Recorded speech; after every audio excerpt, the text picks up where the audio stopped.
I think, in my opinion, you're immediately detectable as being different. You have a very intense gaze. You don't small talk, which is why I get along with you. Mm-hmm. And, well, you know what? I'll just jump into it. I'm with my pal, Mona Garcia. I got the idea of doing this interview when I saw you in Building 98, I think for the first time. Yes. And we sat down at your desk, and we started talking, and then an hour later we were still talking. Mm-hmm. Well, thank you. Thank you. And I'm happy to say that, are you not drinking? No? Not right now. Okay. Well, later. I hope that changes. I can't force you. All right.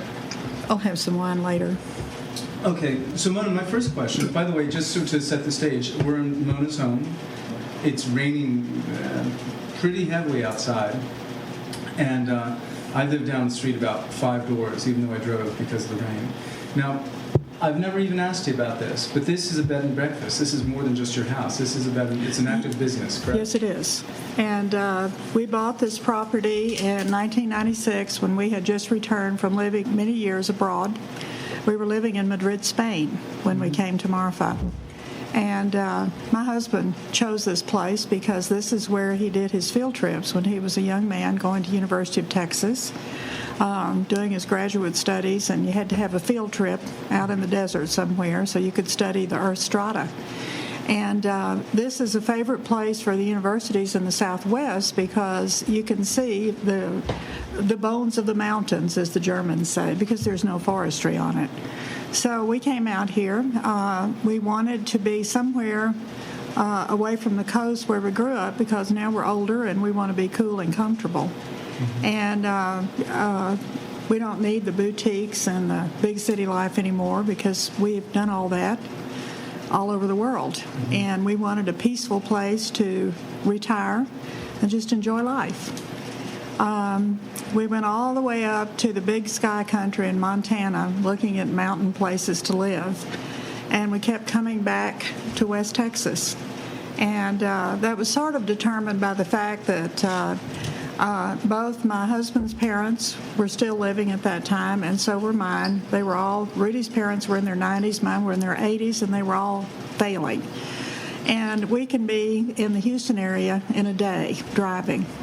Because, as you know, trying to get an airplane out of here, unless you own one, is complicated. It's very complicated. But anyway, we finally settled on Marfa. We came to town, and there were no for sale signs in town except on the front of this big old house. And it didn't look very interesting to me because I'm used to, if you will, living in marble palaces all over the world. Huh.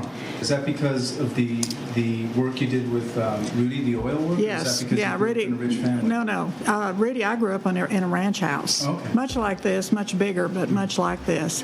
So just to clarify, so by the time you came to Marfa, you had been living a very nice life. Very nice life. House. Yeah, we were like British colonials in the 18th or 19th century. Mm-hmm. We lived in Latin America right out of college, and I was used to having great, wonderful houses and a staff to take care of everything, and that was a very nice life. Mm-hmm. And you speak Spanish? Yes. And your last name is Garcia? Yes, my maiden name is Blocker. Okay. Which is anglicized from von Blücher. It's German. Oh, is that right? Yes. But we lived in very nice circumstances, and we were here one day with friends from Fredericksburg who were a little bit annoyed that we weren't going to settle in Fredericksburg. Mm-hmm. But, it was already done. It's like Santa Fe. It's already been done. Yeah. And I've always liked to do something that's different. Mm-hmm. I like different things. And so we stopped in front of this old yellow house, and our friend, and I said, I don't like old yellow houses. And my friend said, we have driven 1,200 miles. Get out of the car and go ring the doorbell. So I did, and this very nice old lady came to the door.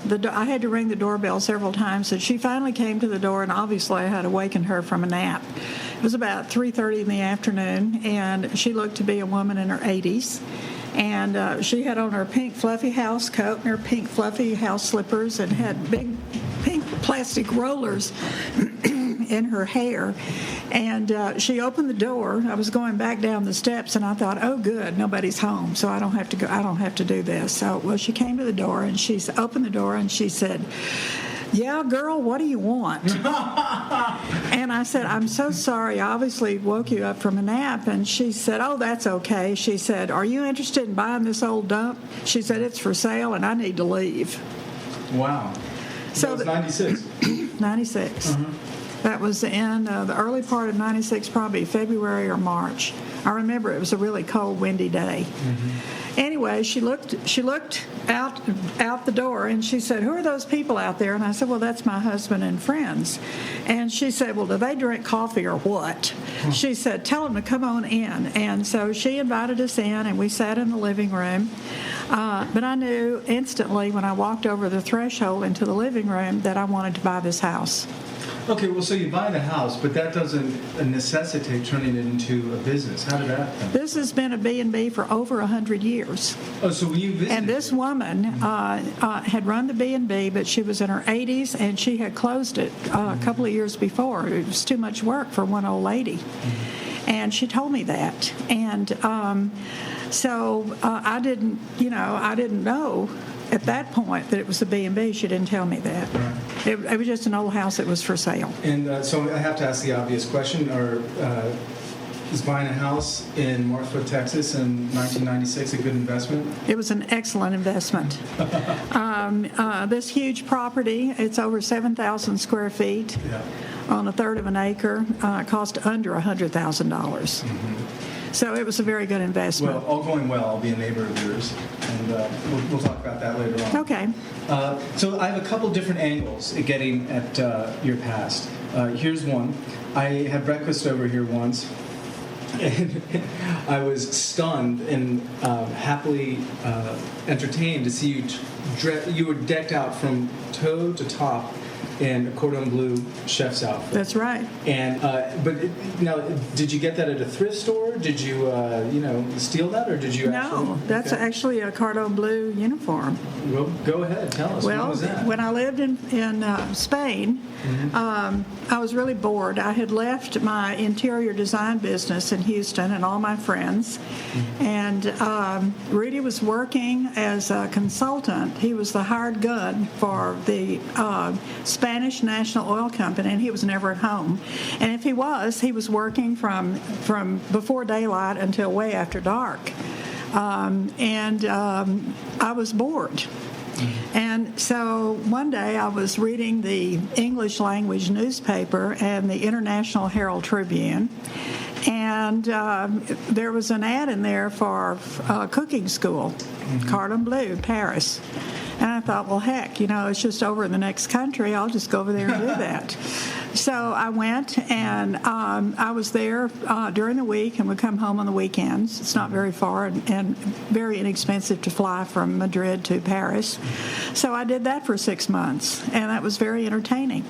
And I was already a good cook. Was it tough? I mean, or did you? No, I didn't find it tough. In fact, the instructors there were all older Frenchmen, and they were fascinated by Texas cooking. Huh. Barbecue was a really big deal. And they wanted me to show them what I knew about things that I could cook here. Was it in French? Well, they spoke broken. I don't speak very good French, and they spoke poor English, but together we were able to communicate fairly well. Cooking is an international art. It's like playing bridge or tennis. It's something that internationally people do socially. Well, let me lead that into something. Now, I learned. I was eating dinner over here a couple nights ago, and I learned that you guys had a restaurant before my time. Mm-hmm. But Anthony told me something interesting about this restaurant. It was the first restaurant in Marfa, Texas that was not a Tex-Mex restaurant. And what that tells me is that was pretty much at the chronological borderline of Marfa becoming fancy. That's right. That's right. So tell me about the restaurant. The restaurant was called the Tumbleweed Grill, and our son, Greg, And Anthony and Greg's wife, Laura, are the ones who put it together. Spent a fortune on the building. It was an old building. It was a historic building, which now, unfortunately, was knocked down to put in the General Dollar Store. But it was the armory for the cavalry post out here in the old days. And the kitchen had lead-lined walls, literally. And it was beautiful. It was called the Tumbleweed Grill, and they did fantastic food. People were flying in here in private planes from all over the country just to eat there. So, I'm sorry, I missed something. What's the significance of the lead-lined walls? That was an armory? Yes, it was the magazine for explosives. I see. So they had to have a So special... that's where your kitchen was? That was the kitchen. And they completely restored it. It was really beautiful. And unfortunately, that was just before the boom. It was very expensive. They spent $500,000 restoring the building and buying all the equipment. And then our daughter-in-law realized that it was terrible hard work, and she just couldn't deal with it. They were newlyweds, and she didn't want to do that. All right. And so they closed it. Okay, here's another angle, basically, going back in time that I've often wondered about. Your last name is Blocker. There's a guy in this town named Tom who went to school with Mona Blocker, and he's still here. He loves you. Oh my gosh, this guy just loves you. I mean, that's a coincidence, right? There's no planning there. Well, actually, Rudy became very ill it's been about 6 years ago. He had a burst appendix. He had peritonitis. He almost died from it. And he was sick for a long time afterwards. And Tom had come back from Mississippi, where he is from. He's from Rolling Fork, Mississippi. Okay. And he had come back. He had retired, and he came back to Alvin, Texas, where we all graduated from high school, to be with his brother, who was dying from cancer, and his sister-in-law. And the brother died, and then Rudy got sick a year later, and Tom decided to come out here. He came out here and literally ran the inn for me. Is that right? Yes, he did. He's a very good friend. He's like a relative. And he was so helpful. He was wonderful. And he decided that he wanted to live in Marfa, too. You know, he's a single man, didn't have any possessions to speak of. So what few things he had, he got a U-Haul truck and moved to Marfa. Right. And he's been here ever since. Tom was a landman for Gulf Oil Company Acquisitions. Yeah. And when the bust hit the oil business in the late 80s, Tom lost his job, like a lot of people did. And he went back to Mississippi and became a dealer, a blackjack dealer on the Mississippi river boats. And he did that because he had had an addiction to gambling and had lost a lot of his retirement to gambling. So he said that's what cured him. He doesn't gamble anymore. Wow, just seeing all the hard cases. Yeah, seeing all the sad things that happen to people with addictions. Well, I hope to talk to Tom before the end of the summer. No, he's a wonderful person. Yeah, He really is. He's a great guy. But this ties into something else. You are notable in this town for being a Republican in a town swimming with liberals. And yet, I tell you, if you went to a Republican convention, you would stand out there too, because your politics are not easily defined. You seem to appreciate character and principles. Absolutely. And my impression, and if I'm putting words in your mouth or making you sound too good or even too bad, you'll be fair and let me know. My impression is that when you meet someone, you kind of address and assess them by their character and their principles, and the other stuff comes a little bit later. Well, I was brought up in a family that was split politically. My mother was an English teacher, and she was a Democrat to the bone. She was probably one of the first feminists in this country. If she were alive, she would be 95, 96 years old. My father, and she was a Protestant. My father was an engineer, a petroleum engineer, and he was a self-made man. He did very well in his life and his career. And my father, everybody in Texas were Democrats in the beginning because, by and large, we were people who came from the Southeast who lost the Civil War, and they swore up and down that they would have nothing to do with Republicanism because they blamed the party of Lincoln for destroying their lifestyle. They were landed gentry, as was my family from Mississippi and from South Carolina. And they came to Texas and they were Democrats. And there used to be a joke that Republicans had to meet in a phone booth. There were so few of them. Yeah. But as the years passed, my father grew. He put himself through University of Texas, and he went to work for an oil company. And in the early 50s, when Lyndon Johnson became widely known politically in Texas and the nation, he was doing things that my father disagreed with. My father was a weekend rancher. He was, during the week, he was an oil executive, and on the weekends, he was a rancher, and he had a lot of friends. He was a contemporary of Lyndon Johnson's. And when Johnson dammed up the Pedernales River in the Texas Hill Country, my father became extremely annoyed with him. I don't think it was so much the resort areas around Lake Travis or Lake Austin. It was the fact that he put a lot of people out of business who were in the ranching and sheep business because without water you cannot raise animals. Interesting. And my dad he didn't like that. And there were a lot of other funny things going on, like dead people voting down in Duval County, people disappearing, et cetera, et cetera.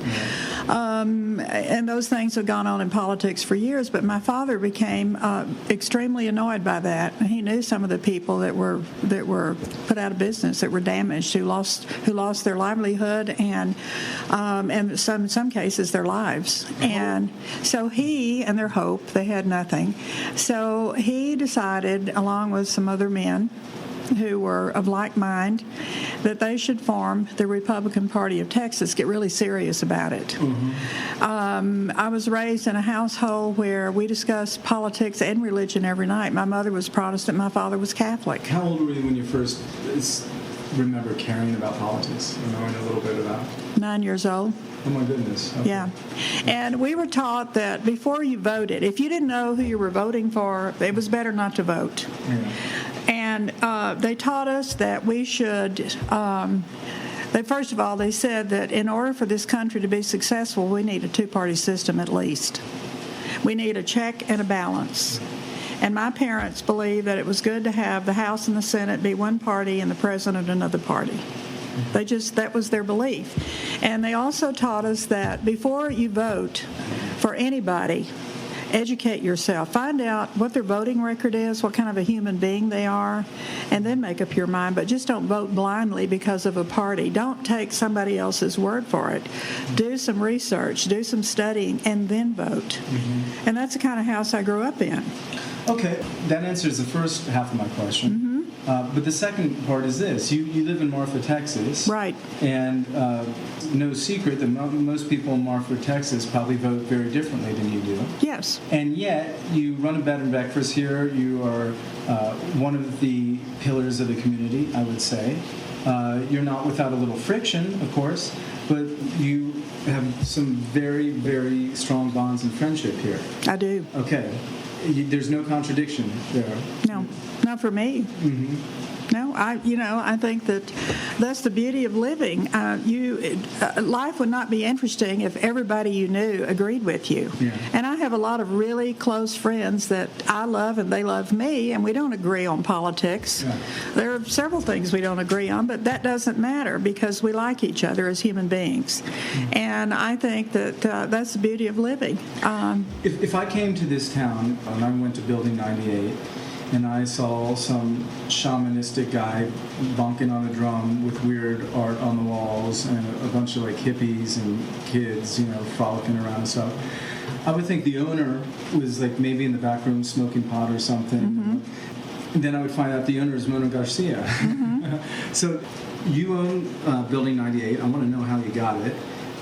it could have you could have bought it and been happy with an old, junky, cool building, but you turned it into a building that actually stands on its own and is beautiful to be in. Then you have the International Women's Foundation, which I'm afraid to say this because I don't want anyone to know but me, but it's not just for women. I'm expecting one day to send you an application and I'll get like some type of minority affirmative action for not being a woman. But you also have events there that are not yours. I mean, there's a film that's got to be shown or whatever. So Building 98 is a big part of Marfa. And why do you own it? How did that happen? When we first came here, it was a couple of years before we opened the B&B, and among the friendships that we made early on, a gentleman by the name of J. Alfred Roosevelt, who came to call. He heard that a highly educated Hispanic American had moved to Marfa, and that he was conservative. And he came to call on Rudy, my husband. But now, hold on. Let me slow you down. There have been a bunch of Roosevelts in high office in this land, and they've always been Democrats. J. Alfred Roosevelt was a Republican, and he was the great-nephew of Teddy Roosevelt. And he often said that every family has a crop failure, and theirs was FDR. Oh, my goodness. All right. And he was dead serious when he said it. And that was, that kind of tickled me because it reminded me of, my parents' discussions at the dinner table as I was growing up. But he came to meet Rudy and wanted him to take over the chairmanship of the Republican Party of Presidio County. And Rudy said, oh, no. He said, I'm retiring. I don't want to get into politics and have disagreements with people. I just came out here to enjoy my life and have a good old age. And Al persisted, and he finally came one day and he said, well, it's really not a very hard job. And Rudy said, well, how many Republicans are in Presidio County? And he said 21. So after a couple of years of that discussion, Rudy decided, well, Al said, I'm not well. I've got a lot of problems. And he said, I really need somebody to take over or at least help me with this. So Rudy finally agreed to take the chairmanship, and he's been the chair ever since. Okay. What's his name? J. Alfred Roosevelt. We call him Al. Okay. So Al Roosevelt sees that there's some like-minded people in town, and he says, well, I'm going to sell the building to them. Okay. Is that not the case? No. Okay. I didn't even... He would come and sit right where I'm sitting and visit with my bed and breakfast house guest. And he was such a fascinating man. Mr. Roosevelt had a degree in the classics from Yale, and he was a historian. During World War II, after college, he went to World War II. He was in the Navy. He was naval intelligence.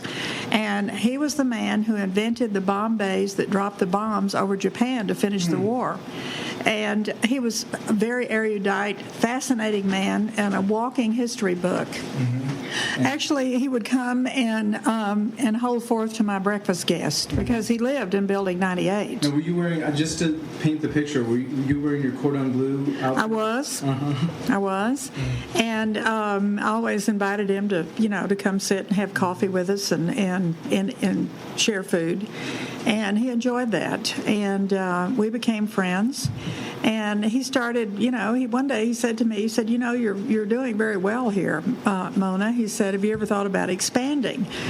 And I said, oh, no. I said, this is just an experiment to see, how I like it. And he said, well, you like it, don't you? And I said, yes. And he said, well, you're really good at this. And he said, I have a property that I'd like for you to look at. You could expand. And that went on for 2 or 3 years. We kept talking about, looking at it. And Rudy was saying, we're not buying anything else. I'm trying to retire. We were getting rid of property in the Houston area, down on the coast. And one day he came over and he said, I want you to come with me to see my building. So I said, okay. And I went over. And I was appalled at the very sad condition it was in. And he said, I know it doesn't look very good, but he said, come, just keep following me. So I walked into the Historic Officers Club bar, And I am an international interior designer. I was a trained art historian, became an interior designer. I've had my own firm for about 35 years. And when I walked into that bar, I just stopped dead. And I said, Al, is this original? He said, every bit of it. I said, what is the age of this place? And he said, this bar is about circa 1912. I said, really? The back bar and all the bar, it's a 38-foot L-shaped bar, and all the back bar is all intact. And I said, this is wonderful. And he said, yes, I know, but the best is yet to come. And then he opened the door to this huge 62-foot long room, and I started to hyperventilate. When I walked into that room, which is the Farmer Gala dining room for state dinners when important people came, I literally started to hyperventilate. And I said, oh my goodness, what is this? And he said, this room was painted by two of Erwin Rommel's elite Africa Corps officers during World War II, who were members of Erwin Rommel's group that was the Panzer Group, the Africa Corps, who were defeated in North Africa in the Battle of El Alamein by General George Patton's Third Army. And I said, my heavens, what were they doing here? And he said, in Texas, there were about 60,000 German POWs during World War II. And I said, really? He said, yes. And he said, two of those men painted these murals. I said, this is incredible. I said, who knows about this? And he said, the people that saw these when they were done in the beginning and years later have either died or they've moved away. He said, this is World War II, Mona. This is a long time ago. And I just stood there. I couldn't believe what I was looking at. I couldn't believe it. And I said, what did they paint these walls with? And he said, with oil-based house paint. Fresco-style murals on damp plaster. But this raises a question. Well, it raises a question to me, which is that it's not customary for POWs to have the freedom to create artworks. Well, I think that is a wonderful humanistic story all by itself. The base commander of Fort D.A. Russell must have been a man of great education, great humanity, and grace, because he had 186 officers here. And these were all highly trained German military people who were basically, most of them were the cream of the crop of the German military, because Hitler deemed Rommel as one of his most important, if not the most important, officer. And so he could choose whoever he wanted to be in his Panzer Corps. And the men who survived that battle, all 186 of them were brought to Marfa. So, to clarify, there were 60,000 POWs in the state of Texas. In the state of Texas, but Marfa had officers. Yes. And some of them may not have been, but they were part of the Panzer Group. For some reason, they were able to come here, like the two men who were painters, Robert Humpel and Hans-Jürgen Press. We know who they were, and we have found the son of Hans-Jürgen Press, and he's coming to Marfa in September. Now, correct me if I'm wrong, but Rommel was effectively killed by Hitler later on in the war. Yeah, we had committed suicide. He was given the chance. He was given the opportunity. Right. Yes, to either be hung publicly or commit suicide. But it's fair to say that people under his influence were very German, in fact, perhaps very Nazi, were not very pro-Hitler. And Rommel himself paid a price for that. Yes. Now, these 186, you've told me a few stories. I just want to toss them in here so we don't forget. They dyed their hair blonde? was told by Fritz Kahl, who was a mayor here when I moved to town, that this is one of the really interesting stories, that the base commander, in order to make some of the people who were very strong German Aryan types, some of the men were not natural blondes, and the base commander brought in a wagon load of peroxide every 6 weeks so that these guys could keep their hair light. Wow. Which I think is fascinating. And now, when we think of POWs, these guys were not held behind bars, were they? No, they were not. They lived in a 2-story, double-galleried barracks up on the hill above where the arena is at the Chinati Foundation. And that was where they lived, but they were allowed to go out and do day labor on ranches. And I've had old-timers tell me that they were the best fence builders that they ever had. You know, these are educated, a lot of them were engineers, and they knew about building fences. And they also, I was told that within a couple of months of those 186 men coming here, that Fort D.A. Russell looked like a country club. There was not a weed to be seen anywhere. The grass was all cut exactly 6 inches tall. Exactly. And it was very, and they put them to work doing what they like to do. There was a commander of the German prisoners, and he was probably coordinating with the base commander, the American commander, about these men and what they knew how to do and what they did in their off time when they weren't fighting. And so as a result, it was a happy time for these guys. Well, I'm sure it's better than being back home, given the situation in Europe at the time. But was the idea that Marfa is so remote that there was really no place for them to run? No. There was a train that came through here. It's far away from everything. Yeah. And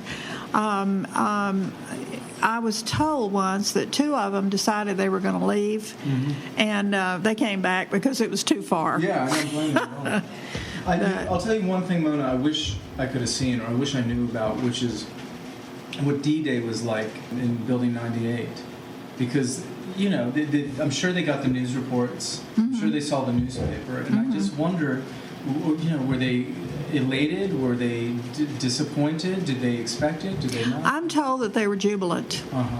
That this was good because obviously Hitler was not who they thought he would be, right. And it worked out very badly, basically. It worked out very badly for everybody concerned. Pour me some wine. Sure. Were they sent home?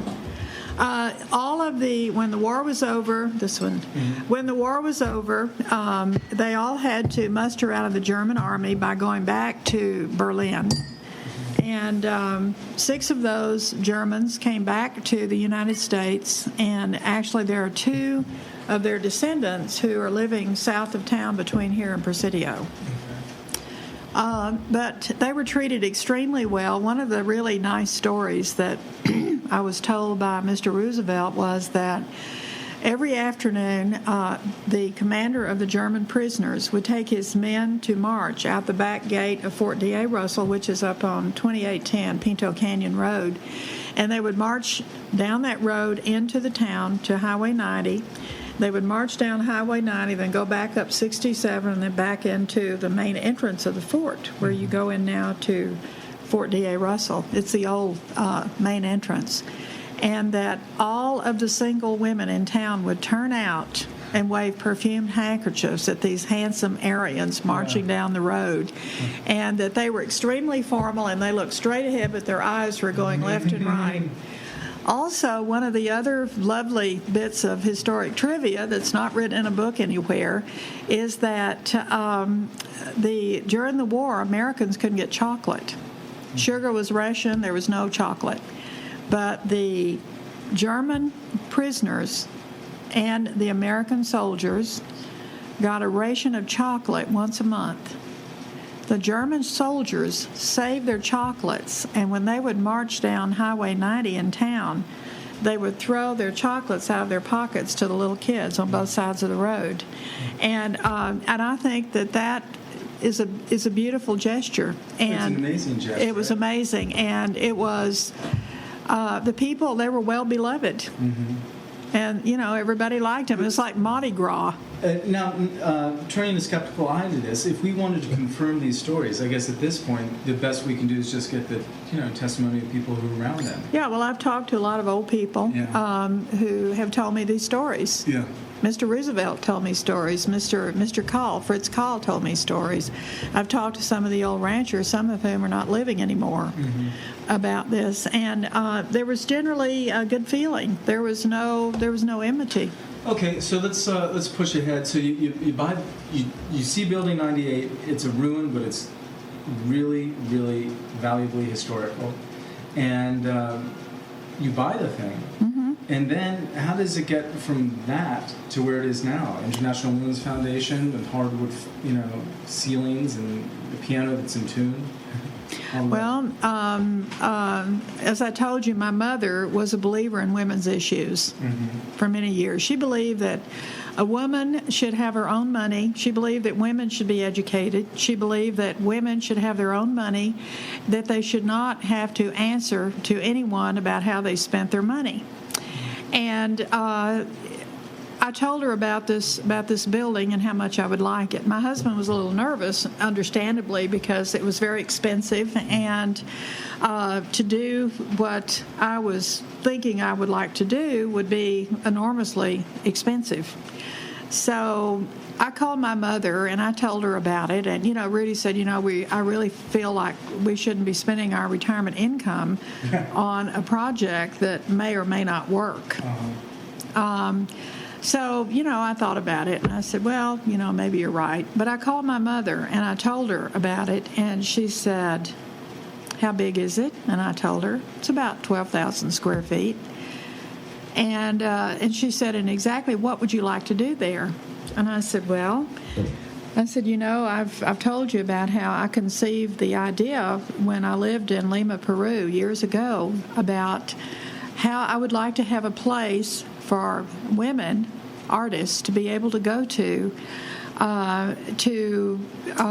just get their creative juices flowing, because it's really hard at that time, back in the 70s, it was really hard for women artists to even get to first base on doing something like that. Most artists don't have a lot of money because their art is their whole life, and unless you're discovered by somebody rich and famous, it's hard to ever even be known.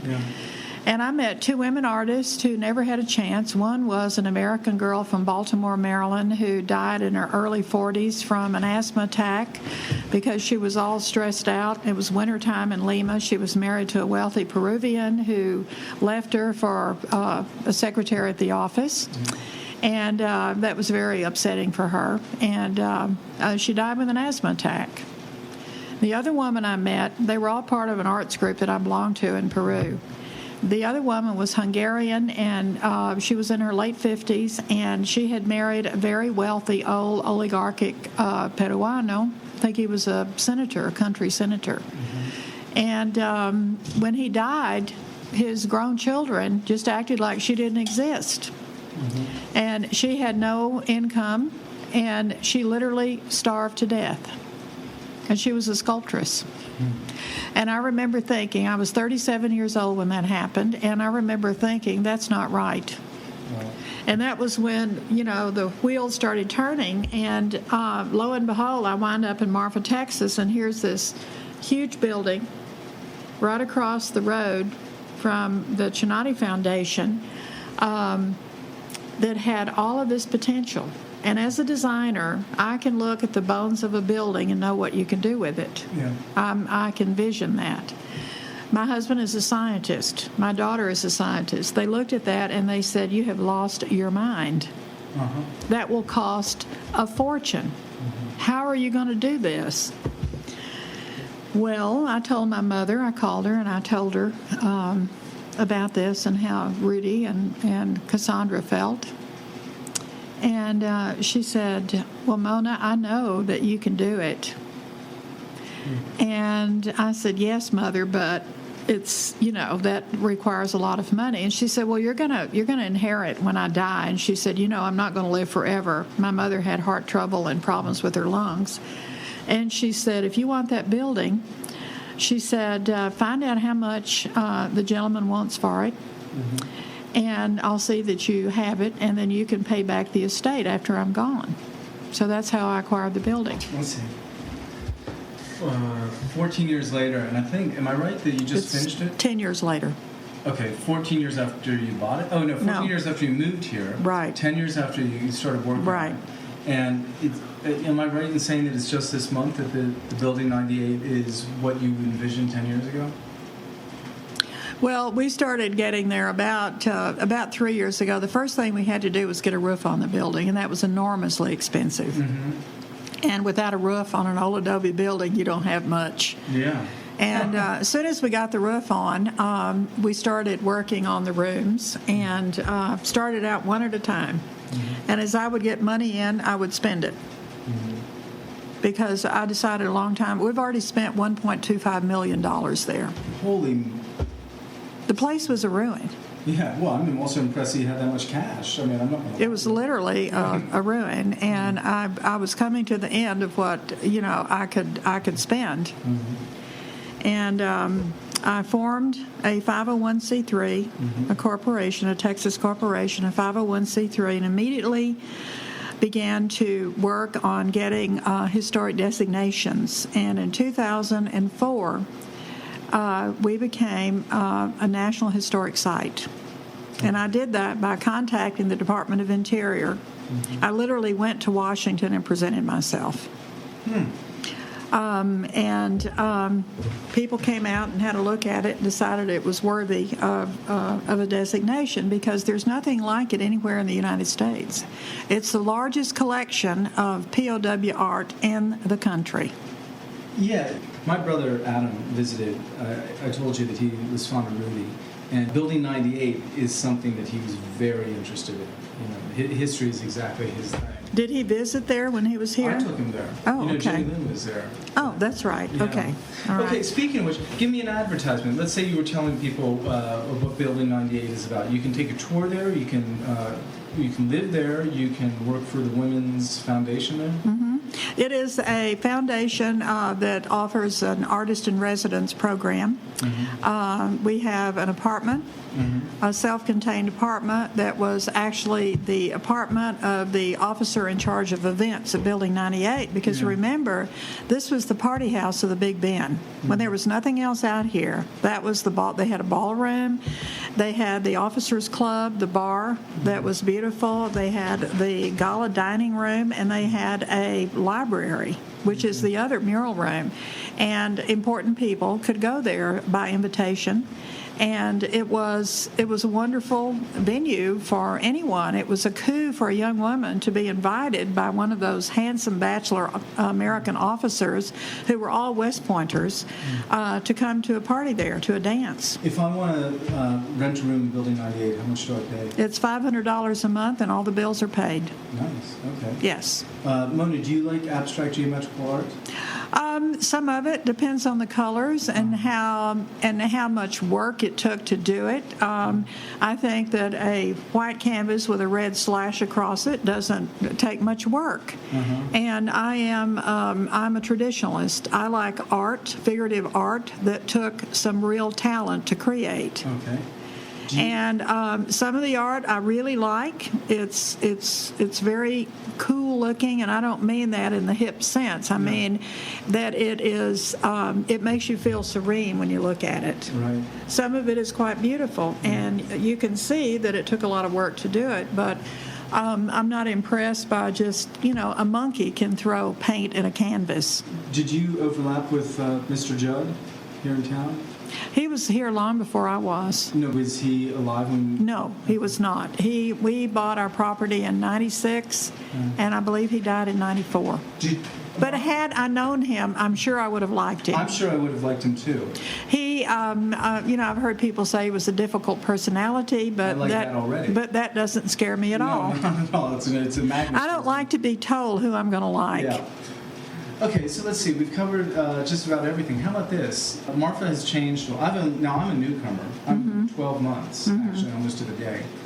Marfa has changed a lot just since I've been here. Padres, the library, a few places are gone. Right, because of the economy. Because of the economy. When I came here, there was a bunch of galleries, and now there are a few. I mean, as if you had any choice, but is this change in Marfa, is this something you appreciate, you couldn't care less about? It's just life, doing what life does? This is a cyclical downturn, and we'll come back to normal again, if you can call, booming normal. Yeah. But, no, I believe that this town has longevity, and I think that the people who've come here and bought property and spent hundreds of thousands of dollars are not going anywhere. Right. First of all, because if they wanted to, they couldn't sell the property anyhow. If you're a person who needs to sell to be able to buy someplace else, you're not going anywhere until this downturn is over, which I think is probably going to take another 3 years. But what about the idea of, people who come here for retirement because it's quiet and there are none of those noisy kids and rock and roll bands and stuff like that. And then we get this irritating David Beebe who sells beer and plays loud instruments. I think David Beebe is a big asset to this community. I personally really like and admire him, and so does my husband. They were on the city council together, and they really liked each other. Right. And unfortunately, Rudy was not reelected to city council because he says that as the Republican county chairman, he could not get a job as dog catcher if it was an elected job. I think Rudy's right. And I think that that's a loss for the city and for the county because he is a highly educated, exceptional person. And I agree. And I think there's also something to be said, as you were saying in the very first minute, something to be said for checks and balances. If we had an all-Democrat, House or city council or whatever, I would vote for a Republican just to get someone who disagrees. Because disagreement keeps you on your toes. It creates progress. It creates progress. Yes. And when all the Republicans were in charge of everything, it didn't work. And now that the Democrats are all in charge, it's not working, obviously. Right. Or we wouldn't have 15 million people out of work. Yeah. There's no jobs. But I also in the microcosm or the small town version too. No, and oftentimes in small towns, they're very provincial, and people resent outsiders coming in and telling them they need to change this or that. And I think Rudy was very nice about it, and he did accomplish quite a few changes in his time on city council. Right. He's never been elected. He was always asked. Never will be. He's a no, that's right. Yeah. And he, but that's okay. He didn't care. Yeah. That's all right. We were grown people. We had nothing to prove when we came here. We'd already done everything we wanted to do. Well, thank you for joining me, and let's do this again before I leave. It'll be in late October. So do I have your word? We'll do part 2? I'd be delighted. Okay.